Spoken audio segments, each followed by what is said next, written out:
Dr. Emily Thompson stared at her computer screen in the quiet NASA control room. The clock showed 3:15 a.m., but she couldn't leave. The strange readings on her screen kept her glued to her chair.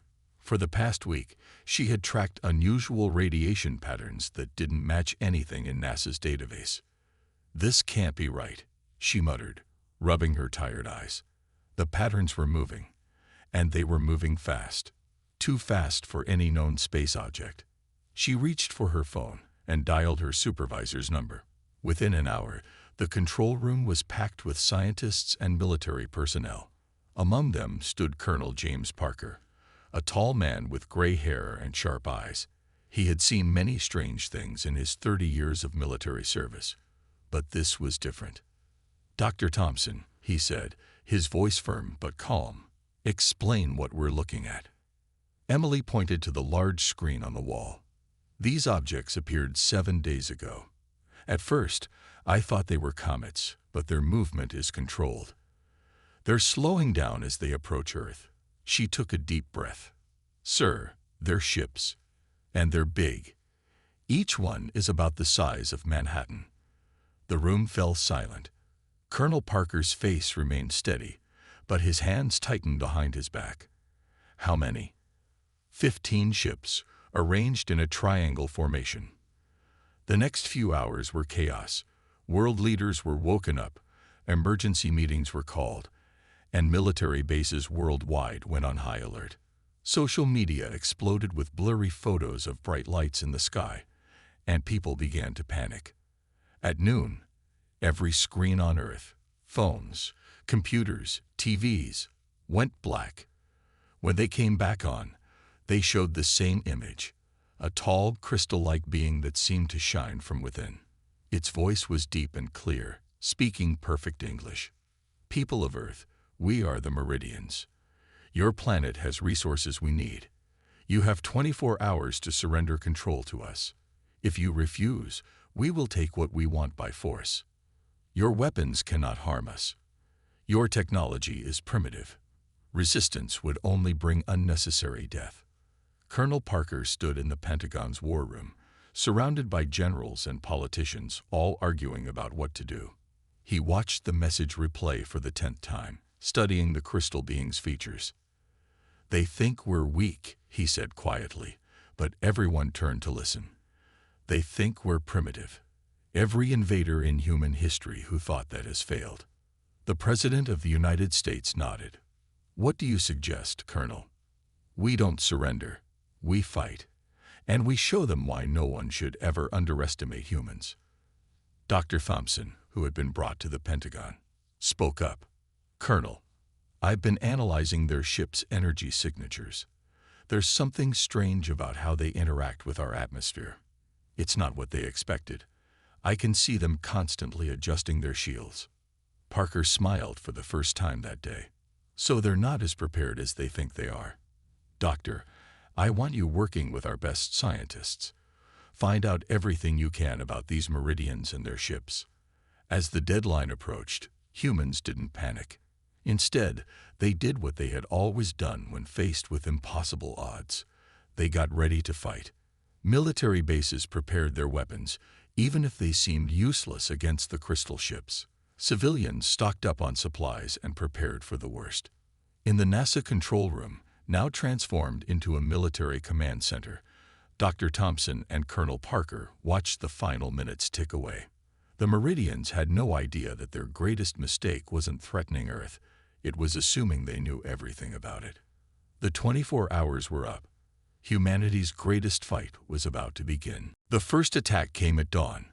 The Meridian ships positioned themselves over major military bases across the world.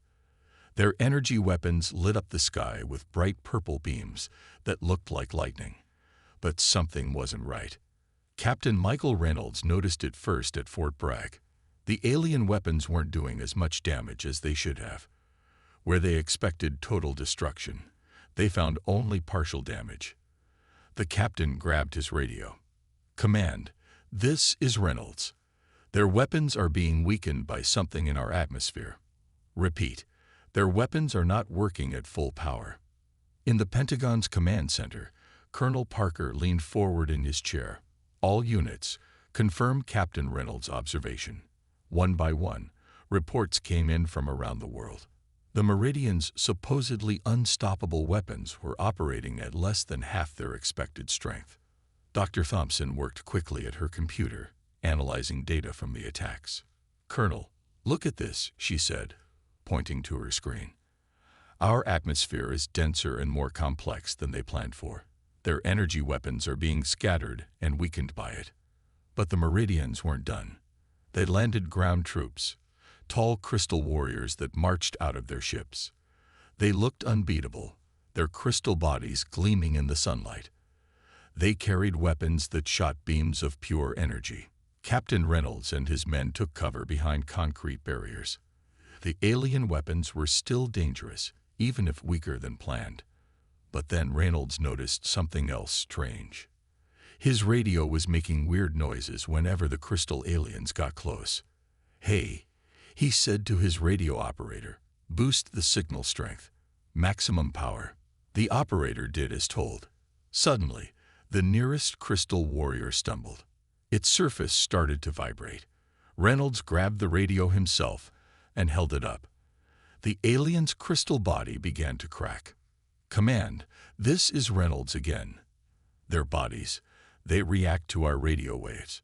Strong radio signals make them unstable." At the Pentagon, Dr. Thompson turned to Dr. Robert Wilson, who had just arrived. "It's the resonance frequency," she said excitedly. "Their crystal structure can't handle certain radio wavelengths. We can fight them." Colonel Parker immediately gave new orders. "All units, turn all radio equipment to maximum power. Target frequency 160.5 MHz. Use it against their ground troops." Across the battlefield, soldiers started using their radios as weapons. The crystal warriors began to crack and break. Some shattered completely. The Meridians had never expected to be defeated by something as simple as radio waves. The alien ships pulled their troops back, retreating to higher altitudes. But Earth wasn't done surprising them. Weather satellites showed something new. The ship's crystal surfaces were starting to dull and cloud over. Dr. Wilson studied the images. "It's our atmosphere again," he explained. "The moisture, the gases, even the microscopic life in our air. It's all affecting their ship's crystal structure. They didn't plan for Earth's environment at all." In their ships high above, the Meridians faced an uncomfortable truth. Their perfect invasion plan wasn't so perfect after all. Their superior technology was being defeated by Earth's natural defenses, its air, its radio waves, its entire environment. As the first day of battle ended, humans had learned an important lesson. Sometimes the best weapons aren't weapons at all. Sometimes the planet itself is the greatest defense. Captain Reynolds looked up at the retreating ships and smiled. "Welcome to Earth," he said quietly. "Hope you packed a backup plan." The old subway tunnels under New York City were dark and damp. Lisa Anderson, a former Marine with short brown hair and sharp eyes, liked it that way. The moisture in the air was bad for the crystal aliens, and the darkness kept her resistance group hidden. Everyone gathered round. She called out to her team of fighters. They huddled around a makeshift table where a map of the city lay spread out. The Meridians have taken most of the streets above, but they're having trouble down here. The wet tunnels make their crystal bodies weak. Tom, a young police officer who joined the resistance, raised his hand. "I noticed something today. Their bodies crack easier when we use regular bullets instead of energy weapons. It's like they're not built to handle physical hits." Lisa nodded. She had seen it too.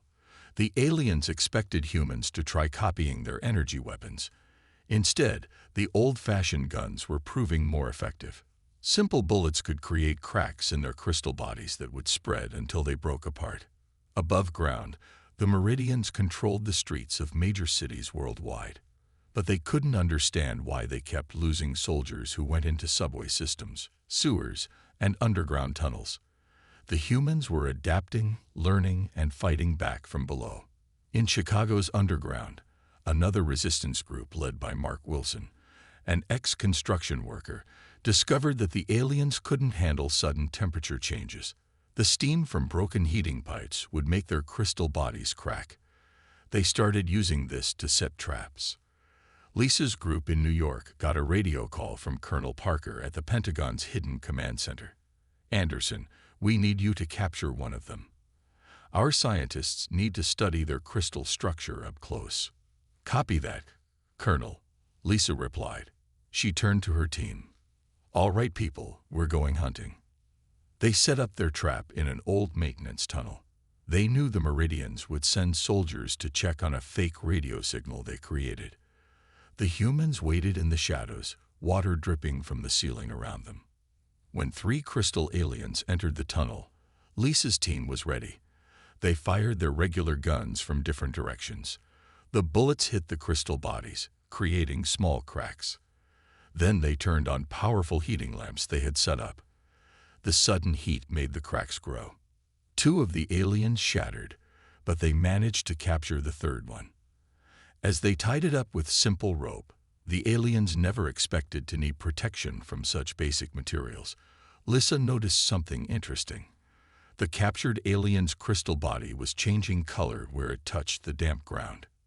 She quickly radioed Dr. Thompson at the science lab. "Doctor, these things really don't like Earth's environment. Their whole body structure seems to be breaking down just from contact with our dirt and water." Dr. Thompson's voice came back excited. "This is perfect. Bring it in. And Lisa, collect samples of the tunnel's dirt and water too. There might be something in them we can use." As her team carefully moved their prisoner through the tunnels, Lisa thought about how strange it was. The aliens came with amazing technology and powerful weapons, but they were being beaten by things like mud, steam, and regular bullets. In tunnels across every major city, resistance groups learned and shared their discoveries. The meridians might control the streets above, but humans ruled the underground. And they were getting ready to take back their cities, one weakness at a time. Dr. Emily Thompson hadn't slept in 2 days, but she didn't care. Under her microscope was something amazing.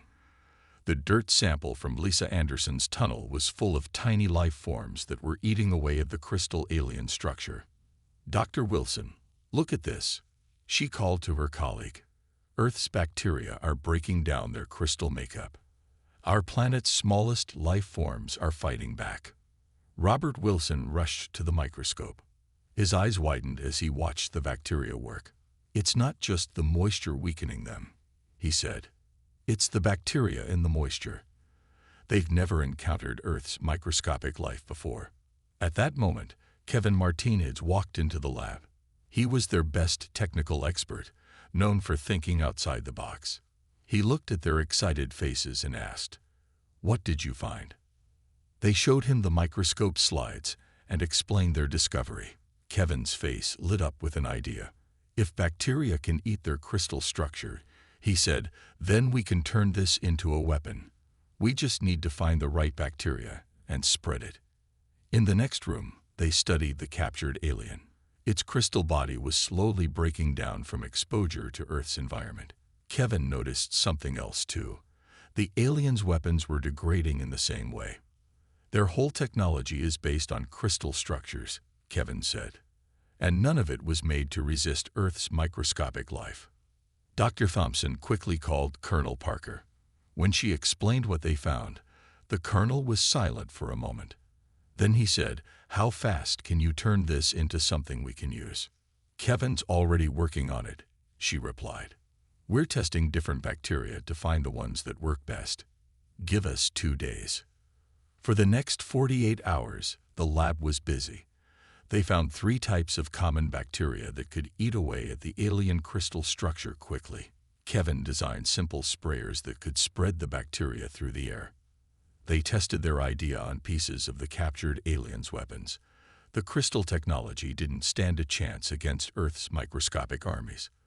Within hours, the alien metal turned cloudy and began to crumble. The team worked with Lisa's resistance group to test their new weapon. In an abandoned subway station, they sprayed their bacteria mixture near some alien devices the Meridians had left behind. By morning, all the devices had stopped working. It's like an infection, Dr. Wilson explained to Colonel Parker over a video call. Their technology is getting sick from our planet's natural bacteria. And the best part is, it spreads on its own through their ranks. Kevin added to the explanation. Their ships, their weapons, even their communication devices, they're all connected by similar crystal technology. Once the bacteria gets into their system, it spreads everywhere. Colonel Parker smiled. So Earth's smallest defenders are going to win this war for us? He asked. That's right, Dr. Thompson said. The Meridians thought they were so advanced, but they never prepared for something as simple as bacteria. They don't even have immune systems to fight it off. The team watched through the lab window as more alien technology samples crumbled to dust. Earth had been defending itself against invaders for billions of years, evolving countless microscopic warriors. Now those tiny soldiers were humanity's best hope. Kevin started preparing large batches of their bacteria mixture. The time had come to show the Meridians why invading Earth was their biggest mistake. Operation Microscope began at midnight. Colonel Parker stood in the command center, watching screens that showed resistance groups all over the world. Each group carried special sprayers filled with Kevin's bacteria mixture. All teams ready, Lisa Anderson reported from New York. She and her fighters had climbed up from their tunnels, carrying large backpack sprayers like the ones farmers use for their crops. Captain Reynolds led his team in Chicago. They had loaded the bacteria mixture into fire truck tanks. Ready to spray on your command, sir, he reported. Colonel Parker looked at Dr. Thompson, who nodded. All teams, he said into his radio, begin Operation Microscope. In New York, Lisa's team moved through the streets like ghosts. They sprayed the bacteria mix near every alien device they could find. The crystal technology started to cloud over within minutes. The bacteria is spreading faster than we expected, Lisa reported. She watched as a nearby alien communication tower began to dim. Its bright crystal surface turned gray and dull. In Chicago, Captain Reynolds' team used fire truck hoses to spray the mixture high into the air. The wind carried the bacteria toward the Meridian ships hovering above the city. Soon, the ships' shiny surfaces began to fade. The Meridians noticed something was wrong. Their equipment started failing. Their weapons stopped working. The crystal soldiers who touched the sprayed areas began to crack and break down. Sir, Dr. Thompson called to Colonel Parker, look at their ships. On the screens, they could see the massive crystal ships losing their shine. The bacteria was eating away at their hulls. The aliens tried to fight back, but their weapons were failing too fast. They didn't understand what was happening. How could their advanced technology be beaten by something they couldn't even see? A Meridian commander sent a message to Earth's leaders. What kind of weapon are you using against us? Colonel Parker replied with a smile in his voice. We're not using any weapon. This is just Earth saying hello. The bacteria spread through the aliens' ranks like wildfire. Every crystal structure they touched began to break down. Their shields failed. Their communication systems crashed. Even their fancy space suits couldn't keep Earth's microscopic life out. Kevin watched the data coming in from his lab. The bacteria is reproducing faster than they can fight it, he said. Their whole invasion force is being taken down by simple life forms. In London, Paris, Tokyo, and every other city, resistance fighters sprayed the bacteria mixture. The Meridian's hold on Earth's cities began to crumble, just like their technology. Lisa's team in New York watched as a crystal warrior fell apart right in front of them. It hadn't been shot or attacked. Earth's bacteria had simply eaten away at its body until it couldn't hold together anymore. I never thought I'd say this, Lisa said into her radio, but thank goodness for germs. By sunrise, the mighty Meridian army was in chaos. Their ships couldn't maintain their positions. Their soldiers were breaking down. Their weapons had turned to dust. Colonel Parker turned to Dr. Thompson. Looks like Earth's smallest defenders just won us the war. No, Dr. Thompson replied. They just showed us why Earth has always been stronger than anyone knew. We're not just fighting with bullets and bombs. We're fighting with billions of years of evolution. The time had come for humans to take back their world. With the meridians weakened by Earth's bacteria, Colonel Parker gave the order everyone had been waiting for. All forces, attack. Lisa Anderson led her resistance fighters out of the tunnels. They weren't hiding anymore. Regular bullets now shattered the weakened crystal aliens easily. The streets of New York echoed with the sound of their victory. Their bodies are like glass now, Lisa reported as her team moved forward. The bacteria has made them so weak that even a small hit breaks them. She watched as another crystal warrior fell apart after a single shot. In Chicago, Captain Reynolds and his soldiers drove straight toward the alien bases. The mighty crystal buildings that had seemed so strong just days ago were now crumbling. Their walls were cloudy and full of cracks. "You see that?" Reynolds called to his men, pointing at a falling alien tower. "Earth's smallest life forms did more damage than all our bombs could have done." The Meridian ships tried to help their ground forces, but they were having their own problems. The bacteria had spread through their entire fleet. Ships that once moved smoothly through the sky now wobbled and jerked. Dr. Thompson watched from the command center as the alien ships' crystal hulls began breaking apart. "The bacteria is eating through their ships faster than they can repair them," she told Colonel Parker. "They're literally falling apart in our atmosphere." Kevin rushed into the room with new data. "It's even better than we thought," he said excitedly. "The bacteria isn't just destroying their technology. It's spreading through their whole fleet. Every ship that touches Earth's atmosphere gets infected." Around the world, humans pushed forward. Military forces and resistance fighters worked together, taking back city after city. The Meridians couldn't stop them. Their weapons didn't work, their ships were breaking, and their soldiers were falling apart. Lisa's team reached Times Square, which the aliens had been using as a base. They found it empty, littered with broken crystal pieces that had once been alien technology. "New York is clear," she reported. "They're running away." Similar reports came in from other cities. The Meridians were retreating everywhere. Their mighty invasion force was being destroyed not by human weapons, but by Earth itself.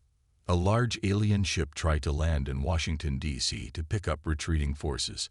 As soon as it entered the lower atmosphere, its crystal surface began to cloud over. Within minutes, cracks spread across its hull.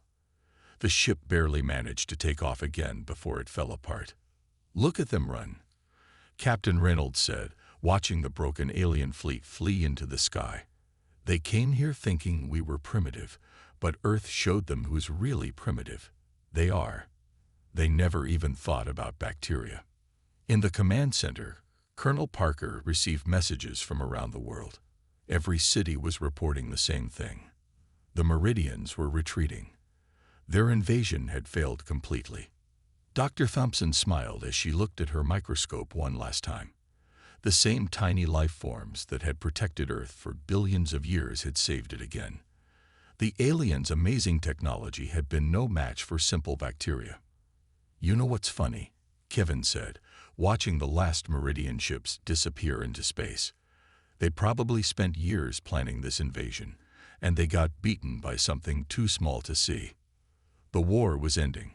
Humanity had won, and they had Earth's smallest inhabitants to thank for their victory." 6 months after the Meridians fled Earth, Dr. Emily Thompson stood before the Galactic Council. The huge meeting room was filled with aliens of all kinds. None of them looked like crystals. The Meridians were noticeably absent. Colonel Parker stood beside her as she began to speak. "You all thought Earth was primitive," she said, her voice calm and clear. "The Meridians thought they could easily defeat us. They were wrong." She showed them pictures of the failed invasion. The council members watched in silence as they saw the mighty crystal ships crumble and break. They saw how Earth's bacteria had destroyed the invaders' technology.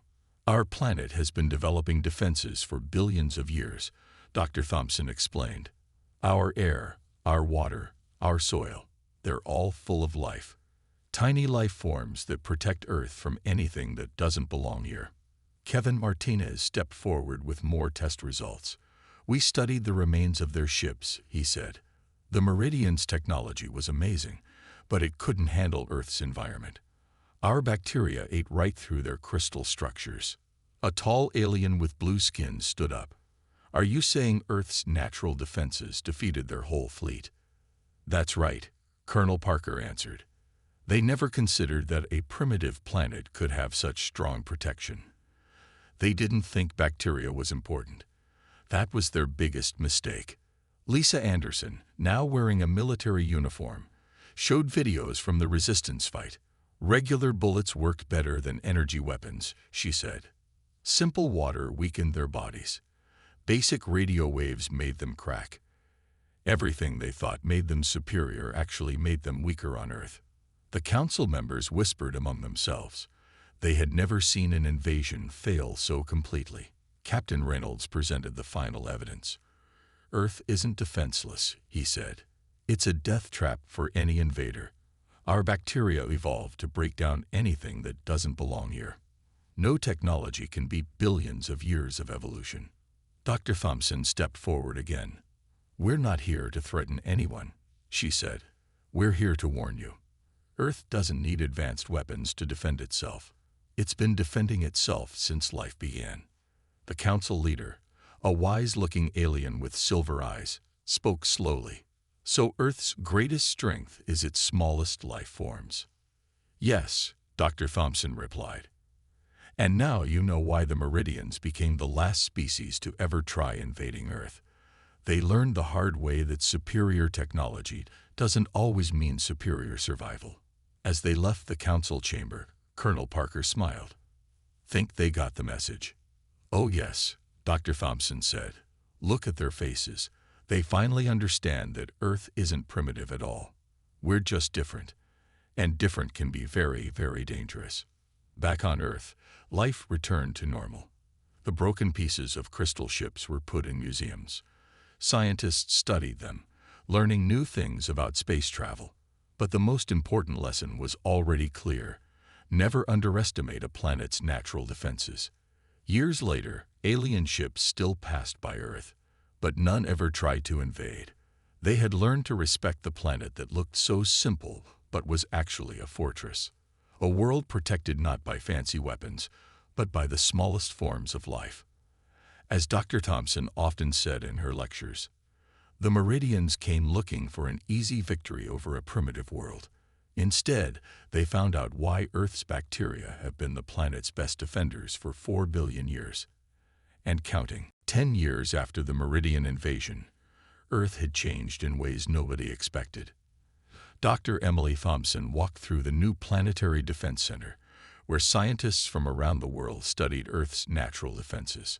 Amazing how things have turned out, she said to Colonel Parker, who now had white hair, but the same sharp eyes. They stopped at a window overlooking a large laboratory where Kevin Martinez was teaching young scientists. Who would have thought, Parker replied, that our biggest defense program would be about growing bacteria? He chuckled as they watched Kevin demonstrate how different Earth bacteria affected alien materials. The laboratory walls held pieces of the Meridian ships, now used for training.